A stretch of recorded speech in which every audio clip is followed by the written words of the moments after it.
All right, folks, welcome in to Pickaxe and Roll, brought to you by our good friends over at Superbook Sports. I'm your host, Ryan Blackburn, at NBA Blackburn on Twitter, part of the Mile High Sports Podcast Network. And I am, of course, excited to chat about the NBA schedule. We're going to have a good time. That dropped today. I'm not going to be able to podcast tomorrow. I'm going to the Rockies game, so wanted to at least get this out there for everybody. Should be good. I'm looking forward to it for sure. We'll only spend a couple segments on this, just like probably about 30 to 40 minutes or so, but should be fun. I am, of course, looking forward to it. Hope everybody is doing well. And if you haven't listened to last night's episode with Matt Moore, I urge you to listen to it. It was very good content. It was about top 100 rankings, the superstars that will be traded the soonest. There's a lot there. There's a lot of good stuff there, I think. And I hope you enjoyed if you listened to that one. And if you're listening to this one, welcome. Thank you so much for tuning in, of course. All right, let's chat about the NBA regular season schedule dropping. This was not something that I think a lot of people were really hyped about until today, if I'm being honest. I thought that it would drop today after hearing from a couple folks that this was going down, but I've been looking forward to this for a while, partially because I get to travel sometimes. I get to go and enjoy the travel with my folks, not with my folks, but with the Nuggets, and that's always enjoyable when you get the opportunity to do so. So when you're looking for the schedule, you're looking for the opportune dates and things like that, and it's fun. It's a cool thing to be able to do. It's one of the perks of the job. But also just for everybody, you want to know what the viewing experience is going to be like for your Denver Nuggets. And I think that this schedule, when I got to see it, it's pretty fair. I think it's a pretty reasonable schedule. There's nothing that I can really point to and say, oh, Denver is getting screwed here. Oh, look at this stretch here. I think the most difficult stretches that they have are pretty natural. They kind of mirror in some ways last year's schedule, maybe not as heavy on the road games at the beginning, but there's a stretch after the All-Star break where the games are really tough, but a lot of those are at home, and they're pretty well mixed in, and honestly, Denver's just got to know the deal by now that after the All-Star break, they're going to be a featured team because they won the championship. So I'm not surprised that the schedule came out and was the way that it was for Denver, but I do want to go through it with everybody.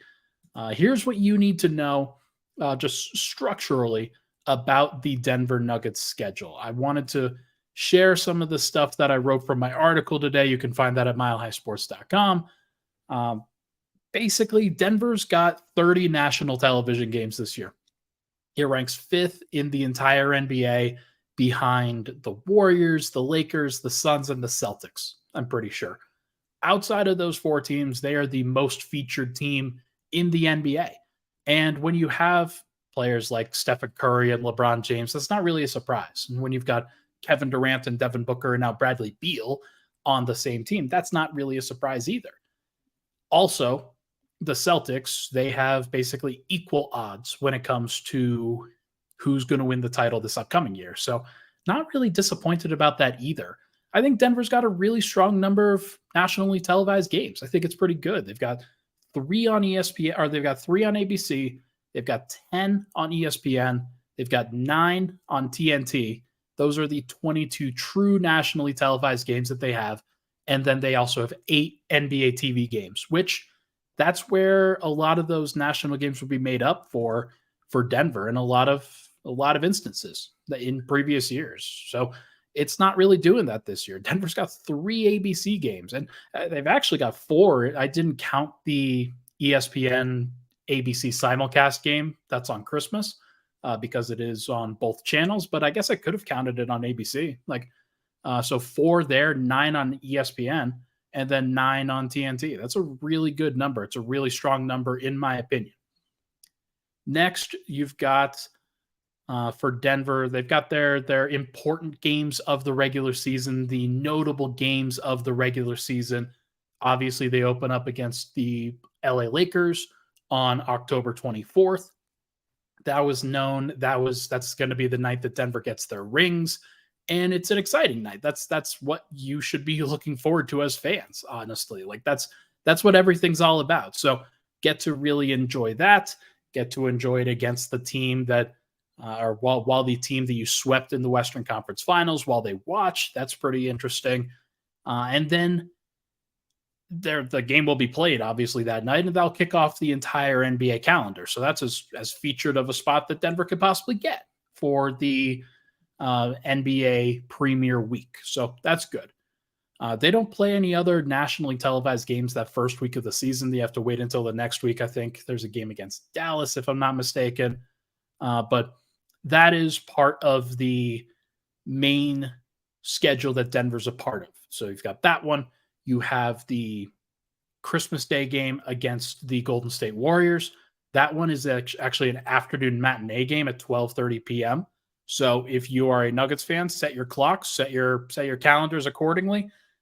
You have to wake up early, and you've got to work it around presents if you're celebrating Christmas on that day. So that's a fun thing. That's an enjoyable thing. And from a personal standpoint, I'm not sure if I like that more than I like the 8:30 time. I think that's like a hybrid between those two. Like instead of the 12:30 spot, you get the, I don't know, the 5 o'clock spot or something like that. That would have been nice if I'm the Nuggets, or the 3 o'clock spot. That would have been great. But I'm not going to really complain. It's just nice to not have to be up until 3 o'clock in the morning on Christmas. Like that's kind of nice. And then the last one to really focus on is the rivalry week game between the Philadelphia 76ers and the Denver Nuggets. That's on January 27th. That is a Saturday game in the late afternoon on ABC. That is a specialty game. Denver's got another couple of games on ABC, including a matchup against the Lakers and a matchup against the Dallas Mavericks later in the season. So should be interesting to see what those games look like from a national TV standpoint. Other stuff like structurally that Nuggets fans should know, there are 13 back-to-backs on the schedule. So if you want to look in more depth on those back-to-backs, make sure to check out the article. I have them listed very clearly in the article on MHS.com. The notable ones from there, they've got a December 22nd and 23rd back-to-back right before the Christmas game. They played December 1st and December 2nd against the Phoenix Suns and Sacramento Kings. The Kings are the only team that faces Denver multiple times on the second night of a back-to-back. So they benefit from Denver being on the second night of a back-to-back and at a rest disadvantage, but it's not so strongly favoring like one team or another that it's not really a concern. If you remember, past couple of years, this last year, Denver faced Minnesota on the second night of a back-to-back, 3 straight, like in 3 separate games. And then they did the same thing against Utah in the previous year. So that was something that I had my eye on, but doesn't look like it's going to be a problem this year. Yeah, so Sacramento, they benefit a little bit. I think, Chicago's the other team that faces Denver second night of a back-to-back multiple times. So it's not so strenuous that I'm not, like, at least it's not a division opponent. Sacramento, they will obviously compete with Denver for playoff positioning, but I'm not as worried about that, nor should you be. In terms of home road splits by month, October, it's even. November, there's one more road game than home game. December, there's one more road game than home game. January, there's one more road game than home game. February, there's one more home game than road game. And March, there are 3 more home games than road games. And then April, it's 3 and 4. 3 home, 4 road. So March is the home heavy part of their schedule. And that's post All-Star break. Denver's got 15 of their 27 games after the All-Star break are at home. They do play some important teams. They play some important games during that stretch, but a lot of those will take place at home and on national TV. So that is a good time for Denver to be playing their best basketball, is what I will say. Have any seeding wrapped up by then, so they'll have to work during those games. They'll have to survive in October, November, and December. Basically, 8 of their 13 back-to-backs are in October, November, and December, so it's going to be a little bit tougher at the beginning from a scheduling standpoint. But from a strength standpoint, I would say it's tougher in the second half of the season. So really, it's nothing too crazy. It's not like this hasn't been done before. Denver's not getting the short end of the stick or anything like that in terms of the actual miles that they're traveling. They usually travel a bunch of miles because they're a team that plays at altitude and because they play in the middle of the country as opposed to near one of the coasts where you have your division basically right next to you. That's not what Denver does. That's not how they have it, but that is okay. It's not a big deal. They actually have the easiest strength of schedule if you're looking at a bunch of factors from positive residual. They do really good stuff. They do really good stuff on their website.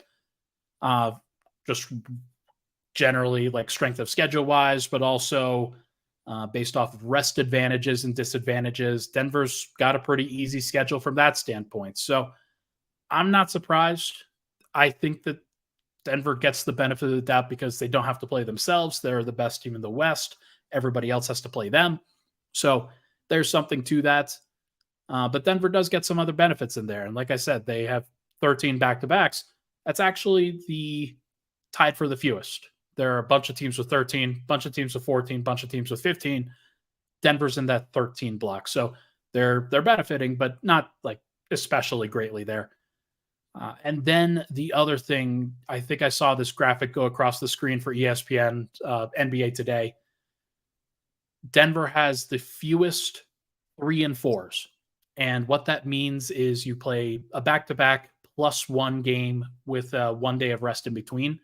Denver has 16 of those. And that's kind of on either side of the back-to-back, basically. So that's why they have 16 of those and only 13 back-to-backs. So you can double count those, like a 4 games in 6 nights, basically. And 16 is very few. Denver has a pretty balanced schedule. They don't have a bunch of rest in between games. Like there are very few of those times where they've got, 3 games off or 3 days off, 4 days off, just randomly within the schedule. So that's at least a good thing. Denver's going to be a pretty regularly scheduled team, which when you're the champs, you get to lobby for that to the league office. So that is a good thing. 55555-ish says, thoughts on the number of national TV games? I think it's a good number. I'm not going to bemoan the number of it. I think that Denver got the right amount of shine here. Jokic isn't the biggest draw when it comes to like LeBron and Steph and KD and like the KD book combo. And then you've got Jason Tatum, Jaylen Brown in Boston. The reason why they have more, Boston is a massive fan base. Obviously, they travel very well. But the other thing is that they're the only Eastern Conference team that's kind of in that top group. So when the Eastern Conference is on national TV, the Celtics are generally involved because they're clearly the best team, just top to bottom. So I'm not really surprised about that. I think 5th, like they've got the 5th most nationally televised games. I think that's fair. I think that's fine. I'm not really bemoaning it at all. I'm certainly not worried about it. Denver's got a lot of these ABC and NBA or TNT games and ESPN games. They don't have a bunch of NBA TV games to really bolster that number. They actually have, like, they're being shown on True TV. So not true TV, like legitimate TV is what I'm trying to say. But no, I think it's a good number. I'm not really too worried about it myself. Last thing that we talk about here before we're taking a break, the in-season tournaments. I know a lot of people are confused about this. I wanted to be able to explain it a little bit. Basically, 80 games, 80, have been discussed. They've been put to paper clearly. 81, 82, and potentially 83 are currently being determined by the in-season tournament results. That will happen over the course of Tuesdays and Fridays during November. I think November 3rd is the day that it starts, and November 28th, 27th, one of those days, is the day that it ends. Basically, every Tuesday and every Friday during the month of November, in-season tournament games are being played. And so Denver is on national TV a couple times. I think If I'm not mistaken, I think Dallas is one of those where they're on national TV against Dallas in their pool. In Denver's pool is also New Orleans and the Clippers and the Houston Rockets.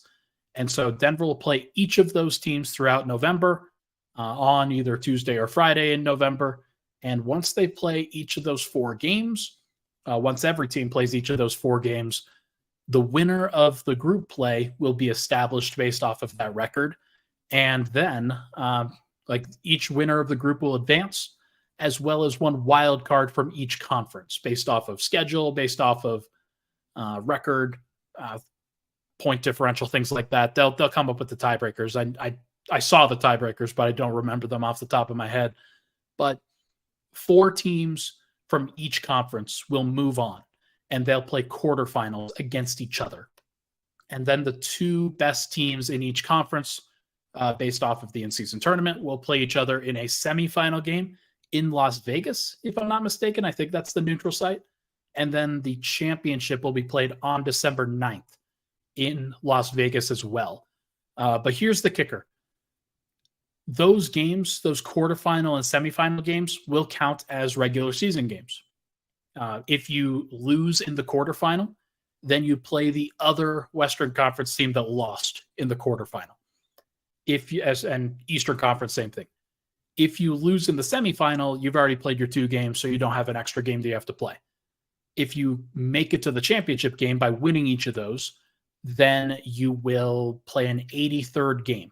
That does not count against the schedule. It doesn't count against the standings. It is just like its independent thing.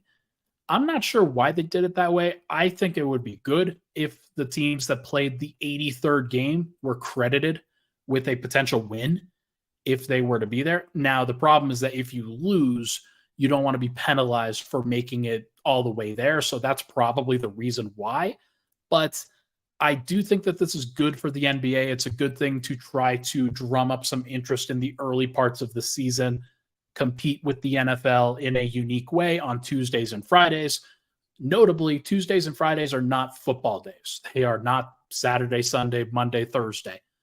You could have gone Tuesday, Wednesday, or Friday, and the NBA decided Tuesday and Friday to not compete with football while also doing something unique to themselves. So I think this is a good thing. I think it's a good way that they've tried to do it. I wish that it would be a little bit more condensed, but it's not the most important thing in the world. And if you do not make the in-season tournament, like let's say Denver goes 2-2 and they are 3rd in their group as opposed to 1st or 2nd, then they will have some other games that will be created for them out of that. Like basically the teams that are like the 22 games or the 22 teams that are not in the in-season tournament, they will be pulled together and Denver will play 2 of those other 21 teams in that time. I'm not sure how they're calculating that, but that will be done. So that will be where the 81st and 82nd games come from. So it's an interesting concept. I'm not sure what it's going to look like, but I hope everybody cares. I hope everybody enjoys it.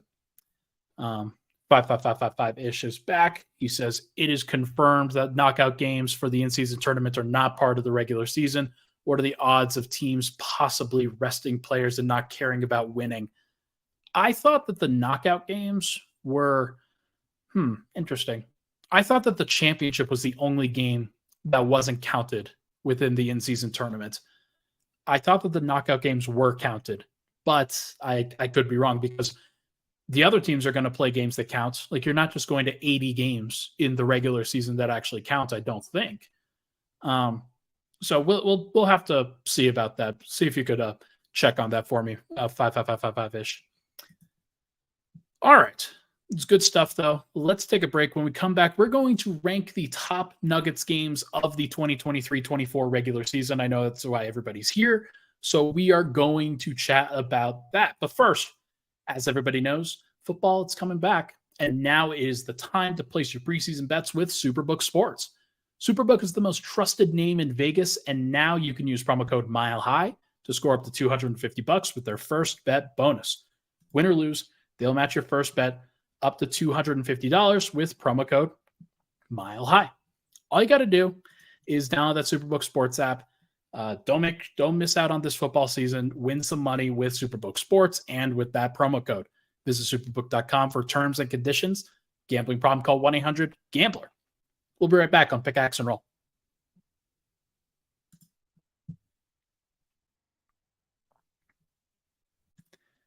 All right, we're back. Pickaxe and Roll. Ryan Blackburn here. Thank you so much, everybody, for tuning in. Appreciate all the love and support on the podcast as always. If you can, please rate, review, and subscribe to the podcast. If you're new to the pod, I welcome you in. Hopefully things are going well. If not, then thank you for coming back. I do genuinely appreciate the returners as well. All right. What's up, Gordon? Thanks for dropping by. Favorite Canadian, Gordon Glasner. Ryan, awesome idea for an episode. Appreciate you, man. Let's enjoy it. Let's enjoy it all together. It's August content, as we know. So here we go. Ranking the top Nuggets games on the 2023-24 Denver Nuggets regular season. I'm looking forward to this, and I wanted to do this in a slightly different way. I could have just done this artificially, and I still kind of did, but I wanted to do this empirically with like some numerical data. And I figured, okay, how do I measure how exciting a game is? What is the ability? Like, how can I possibly do that? And what I came away with was this. I decided to do excitement rating, which is basically a combination of a variety of things. You have team strength, you have star power, you have animosity, and basically that is like, is Denver beefing with another team, or Nuggets fans beefing with other fans for some reason? What's the reason? The significance, and I'll explain that in just a bit. And then the rest factor, like how rested is this Nuggets team? Are you likely to see the full strength version of the Nuggets in this particular area? And so what I did was I went through the entire schedule and I rated each of those categories, each of those 5 categories: strength, stars, animosity, significance, and rest, on a scale of 1 to 10. And then I came up with a score out of 50 for my excitement rating. That significance factor that I mentioned, that's the 4th one within this category. That's a blend of things, and I decided to do that numerically as well, basically saying, how important is it that Denver wins this game? Like, what would it mean if Denver won it? And so I think that that's a good way to really lead into how important various regular season games are. Usually when you're just thinking about it objectively, the games that are at home, where you're defending your home court, those are very important. The games where you're playing against your division, those are really important for tiebreakers. Conference games are more important than non-conference games. And then if you are like on national TV, for example, and you're looking for like an impression, not necessarily like just the result itself, but like the impression that you're leaving on another fan base or NBA fans in general, or hell, voters for awards, like that's a kind of a big deal to show up on national TV. So I kind of mixed in a couple of those things. I came up with my own significance score, and we are going to rank all of these teams or all these games based off of that excitement rating, index rating, whatever you want to call it. So here we go. Honorable mentions for this exercise: the Miami game on March 13th. That is a national TV game. The January 4th game against the Golden State Warriors. That is another important matchup on national TV. And then a Minnesota game on March 29th. That was an important one. That also just missed the cut. That one's not on national TV, but again, pretty sure that is a home game against a division opponent, and it's a team that you could potentially be battling for seeding against. So those are important games, like actually. And then finally, the Clippers game on November 14th as well. That's a good one. That's on TNT. But here we go. Here are the top 10 games, beginning with number 10. I have Philly, January 27th. It got a score of 42 excitement rating out of 50. And the reason why it's a little bit lower than I think a lot of people might think that it should be is because of like it kind of has 8 out of 10s, 9 out of 10s across the board, as opposed to getting 10 out of 10s like some of these other games got. And then I made an artificial way of saying the significance for that Golden State Christmas game gets an 11 out of 10 because it's the Christmas game. But Philly on January 27th, it's not the most important game from a significant standpoint. It is it's a rivalry game, but it's on the road. It's a non-conference opponent. Really, the only reason why it belongs on this list is because of the Jokic versus Embiid rivalry. But from a Nuggets perspective, it's not the most important game possible. But it did get dragged up the ratings because of the significance and the animosity, as well as some of the star power. Although I only gave it a 9 on the star power because we don't know whether James Harden will actually be there or not. Doesn't get a 10. Number 9, Golden State on February 25th. This is after the All-Star break. It gets a 43 out of 50 on the excitement rating index, whatever we're calling this thing. 43 out of 50 is pretty good, and it's not a surprise. This is a showcase game for both teams. This is on ESPN. It's a Sunday game, so Sunday afternoon after the NFL season ends. This is one where lots of people are going to be wondering what the hell to do with themselves in the weekend after football is basically out, and then the All-Star game or the All-Star break is basically back.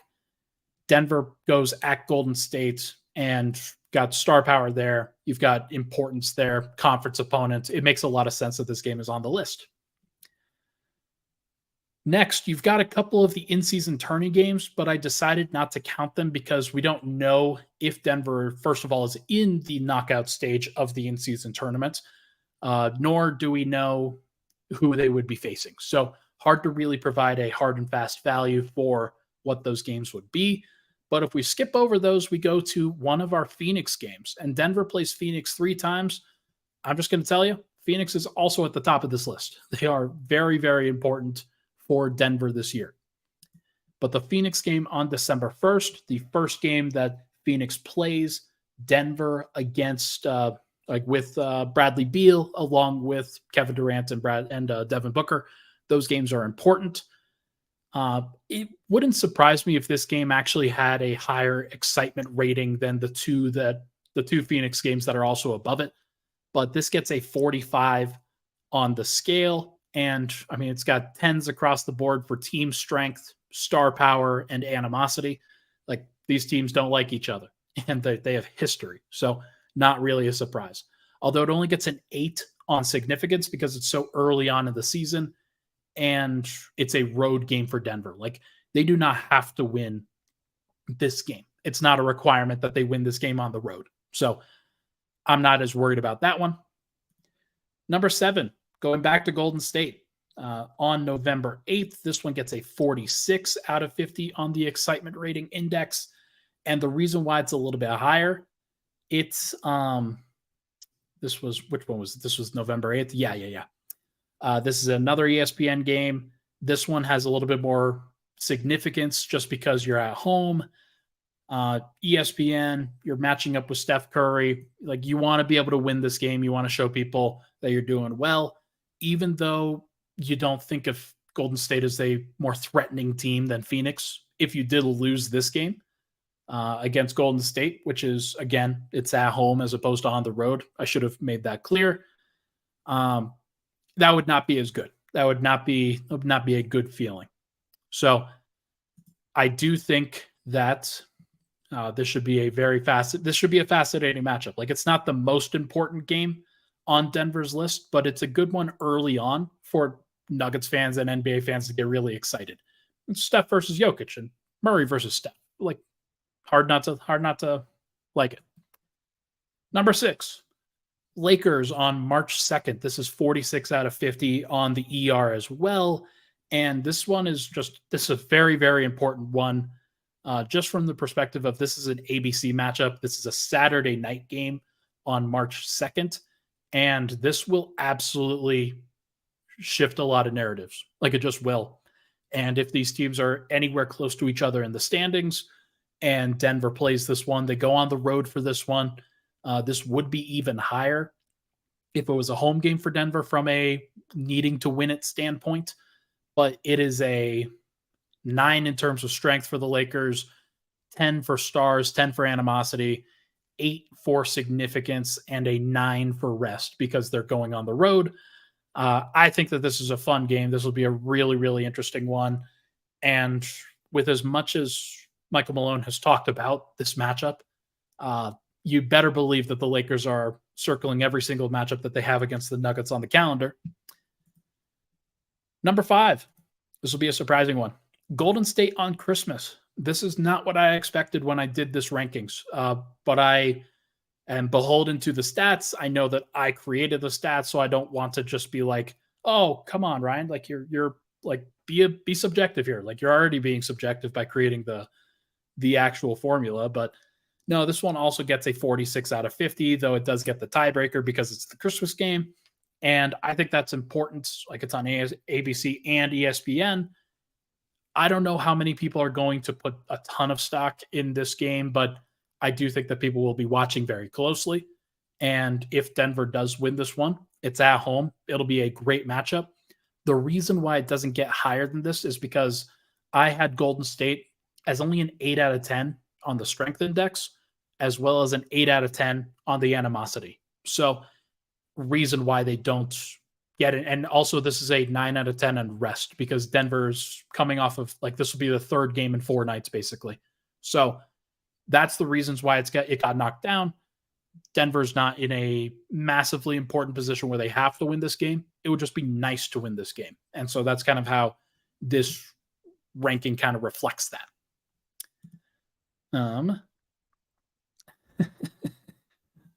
Good to hear from you, 555-ish. I appreciate it. And Gordon says, we should have the prime spots. We have the best player on the planet and a seriously entertaining style. Absolutely. Denver's 5th in primetime games. Like they play a lot of primetime slots. So I'm not super concerned about that. And I don't think anybody else should be too concerned either on the specific number.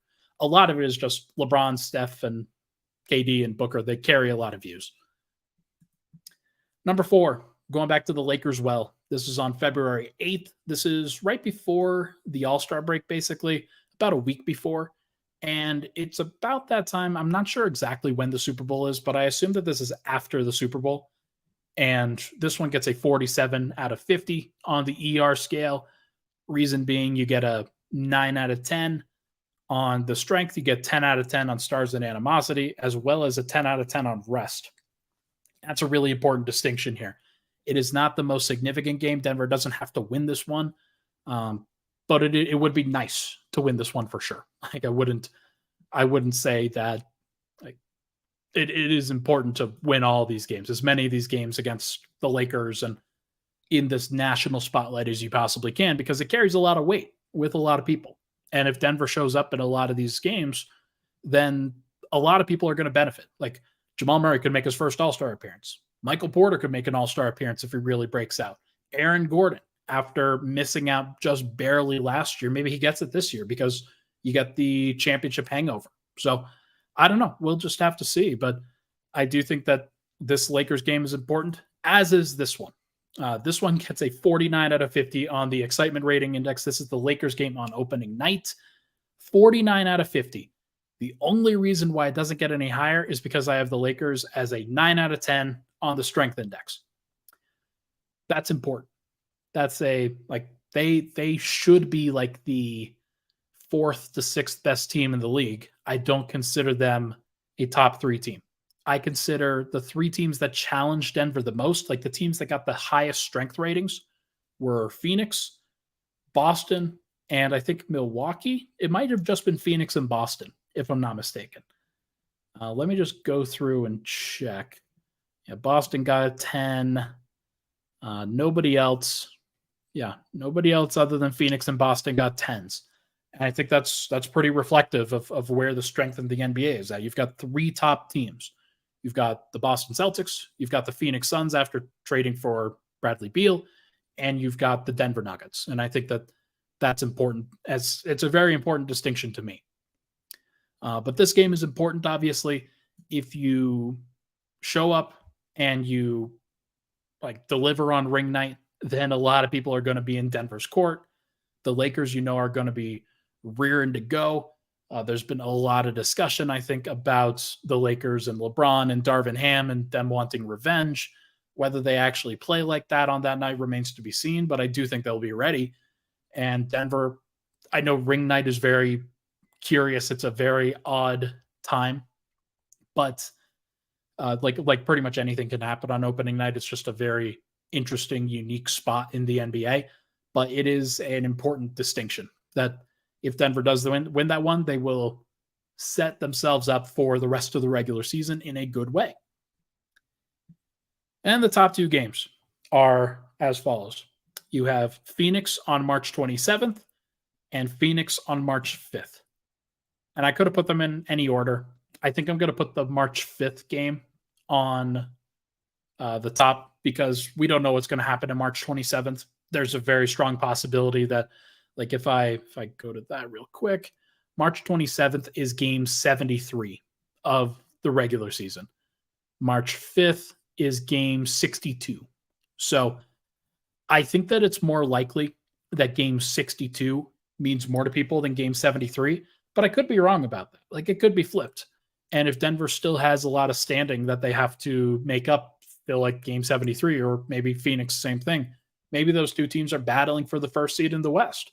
Maybe Devin Booker's pushing for an MVP and Jokic looks like he's going to win it. And Booker's kind of like in 2022, is really wanting to make a statement. And they decide, yeah, we're going to show you. We're going to show you that we are the top team. And if that's the case, then those games are going to mean a lot. They are both going to mean a lot. I think that's gets tens across the board for strength, star power, animosity, significance, and rest. The good thing about those games is that the NBA knows how valuable they are, and so they made sure that Denver was rested for those games. They gave Denver plenty of time. Like the Phoenix game, that comes after the March 2nd Lakers game, and Denver has 2 days off in between. The March 27th game, that is in the midst of a 5-game homestand for Denver. So they have plenty of time. Denver does not have a single back-to-back during the month of March. And that to me is a pretty strong indication that the Nuggets, like they believe that the Nuggets are going to be rolling at that point. So they're not going to give them any reason why they can just rest Murray randomly, rest Jokic randomly, rest Porter randomly. They want Denver to be at full strength, playing their best basketball, playing the best teams. And it'll be a good showcase, I think, during the regular season of one of the best teams in the NBA, if not the best team in the NBA. Definitely the best player in the NBA in Jokic. And so the Phoenix matchup, Bradley Beal, Kevin Durant, Devin Booker, it's going to be a lot of fun. I really do believe that. DeAndre Ayton is still there. We'll see if he's still there during these games. But at this point, Phoenix should clear some things up during the first 60 games of the season or so. They'll figure out what their rotation looks like, whether Eric Gordon is the best option for them, or Josh Okogie, or Yuta Watanabe, or Keita Bates-Diop, or whoever. Like they'll have a lot of guys that they can choose from, and they are going to try to find the best mix for them. And by the time that they do, they should be ready to challenge Denver in these regular season games. Should be a lot of fun. I'm looking forward to it for sure. 55555-ish says, it's crazy that Giannis versus Jokic isn't on national TV both times they meet. I agree. They're on neither time. Like there was no, like hypothetically, if the Bucks were facing the Nuggets on national TV, it would feel a lot more significant. The highest ranking Bucks game got a 39 out of 50 because it didn't get the national TV boost. It got a 4 out of 10 in that category for me on significance. And that's because it's a non-conference team on the road. Actually, no, that one was at home. Like those games don't necessarily matter from an actual, like, you have to win them standpoint, but for the NBA, they definitely do matter. So I gave it a little bit of a bump there, but I don't know. Like, I'm surprised that the NBA is not showcasing that rivalry, or it's not even really a rivalry because it hasn't been showcased at all. Like, there's a lot of conversation about Jokic versus Embiid, Embiid versus Giannis, guys like that. there is not a lot of conversation between Jokic versus Giannis for whatever reason, despite the fact that they've won 4 of the previous 5 MVPs. So I don't understand it. I don't get it. But I think that they should be showcased a little bit more. But as it turns out, I have Phoenix ranked number 1 as the most important game on the schedule. I'm curious, do you guys think the Christmas game is the most important? Do you think that the opening night game against the LA Lakers is the most important? Did I pick the wrong Phoenix game? Should I have picked the March 27th one? I don't know. Golden State, Lakers, Phoenix, Philly with rivalry week. What should I have picked? Or Miami, it was also one that was on the cusp because they might even have Damian Lillard. So I gave them a 9 on star power. But I think if they have Lillard in bag, like in hand, they'd probably get a 10, and then they'd probably be on this list. So very, very curious to see what it looks like. But I am hopeful that this is a fun, enjoyable regular season for Denver. It's not the most complicated regular season. Everything makes a lot of sense from a structural standpoint and from a matchup standpoint and from a national TV game standpoint. So I think it makes a lot of sense. And I'm hoping to go to some of these road games. Should be a lot of fun. Everybody, I think that is going to do it for this episode of Pickaxe and Roll, brought to you by our good friends over at Superbook Sports. Thank you so much for tuning into the show. I really appreciate all the love and support on this Thursday night. We are going to chat again on Monday. Reminder, there's no Friday night podcast. We're going to a Rockets game with the MHS crew. We're going to have a good time, and I'm looking forward to it for sure. But as it stands right now, there will not be another podcast this week. So make sure to go look at those podcasts with Matt Moore. Those were fun. Everybody hit that like button on the way out. Really appreciate all the love and support. I'll talk to you guys next week.